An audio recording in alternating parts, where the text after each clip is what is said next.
Okay, Ruben, I got my Fender mounted on your stand. I'm going to show you how this bad boy works. You mount it like this. I mean, it's nice and rigid. But I got the bar lean back. I don't know how many degrees that is, 45, give or take a billion. And you just put the bar underneath the back lip back here. The Fender can't go nowhere. Like I tell you, it's the sturdiest thing in the world. You know, depending on what you're doing with it. But it's going to hold my Fender for a little bit. So I figure I got a good 3 weeks with this thing before I got to give it up. I got to find a straight line. I don't know if that molding is straight. I can only assume it's straight. Because there's nothing worse than if I slide this thing forward and I'm going uphill or downhill. And this is the worst. I mean, if you look at this body line is horrendous. First of all, it starts off as a sharp curve and then tapers away. But I don't know if you could see it. It's on every one of them. It comes up and then whoops and then goes like this uphill. It's very hard to make out. I just know it from the stamping. I mean, here's the edge where they stamp the Fender and weld it. And this section right here is actually a filler section that they put in, as well as the headlight bucket. So I'm looking where I could find 4 inches and be as flat as flat. The back, I don't see it being a problem on the bottom edge. The front edge, I think I'm going to have to stay as tight as I can to the wheel well opening. Because it lays flat, or almost flat there for a while, then it just curves up. So, I mean, can I achieve the curve up? A little pie cut, I'm sure. But, I got to also think of that line right there. You know, if I could come up with it here and there's still a slight line here, I'm going to be blending it in with a line that's definitely sharper, so we're going to be working on something. The back of the well I'm definitely doing square because I got to put a filler strip in. The front, I might actually cut it in a curve. Like here's where it flattens. I might actually cut this in a curve.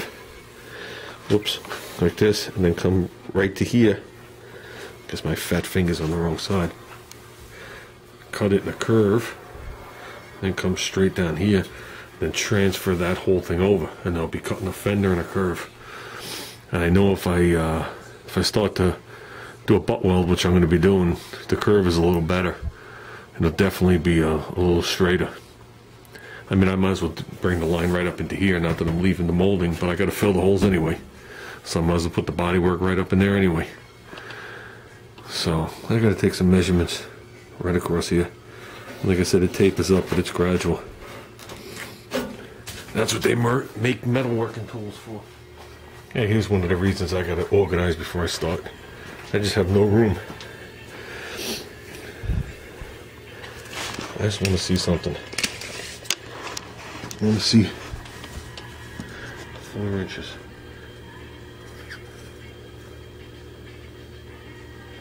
That's gonna be close. That's gonna be close. It's gonna be very close to the to the bumper. But it's not going to be touching it. I was hoping the front wheel well lip would land behind the bumper. Let me see.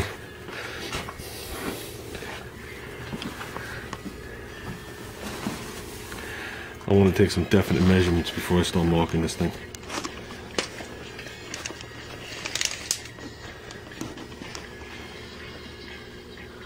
There's 4 inches. Oops. 4 inches definitely puts me in front of the tire, but not by much.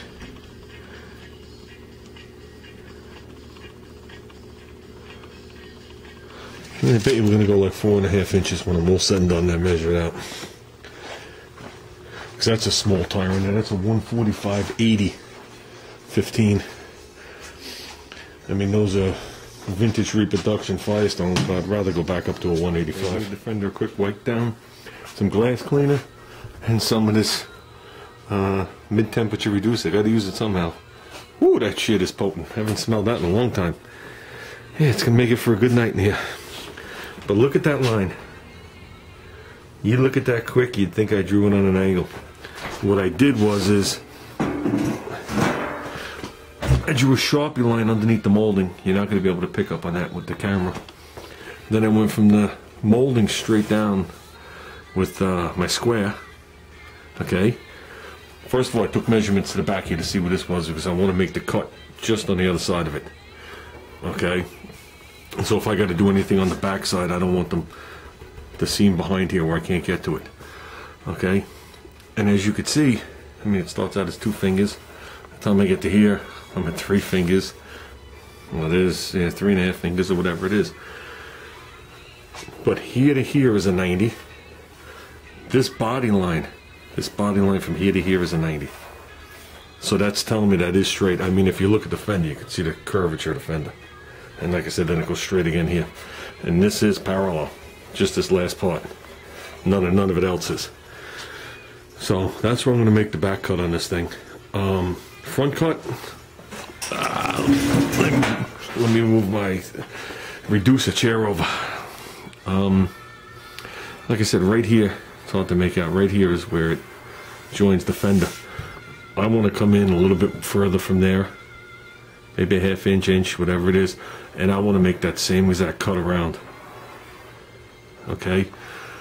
Because if I come straight up here and I make a square end right here, a big square wasted end, that square end, first of all, is going to wind up warping and causing all sorts of havoc. But I'm going to land that square end right into a compound curve. Okay, because the fender turns this way, the fender turns this way. As you can see, the little cove gets bigger. So if I do it here and then move it 4 inches, you know what I mean? This only gets a hair bit deeper 4 inches in. So I'll be able to blend that.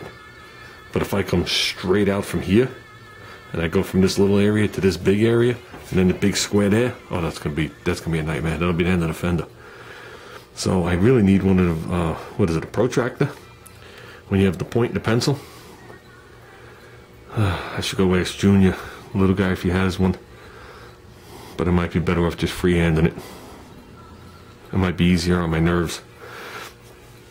So, but I think that's what I'm going to do. And after I cut this piece off, I can lay it on the other car if anybody wants to see what it's going to look like. Just might be a little hard with the way it's positioned. So, yeah, it's not going to stay on this fixture when I do it, I can tell you that. What's going to wind up happening is I'll probably do the trim in here or lay it on like horses and plywood, but it's going to get bolted to the car. There's no other way of doing it. You need it mounted rigid. I just think it's easier to cut it like this, not on the car. Just from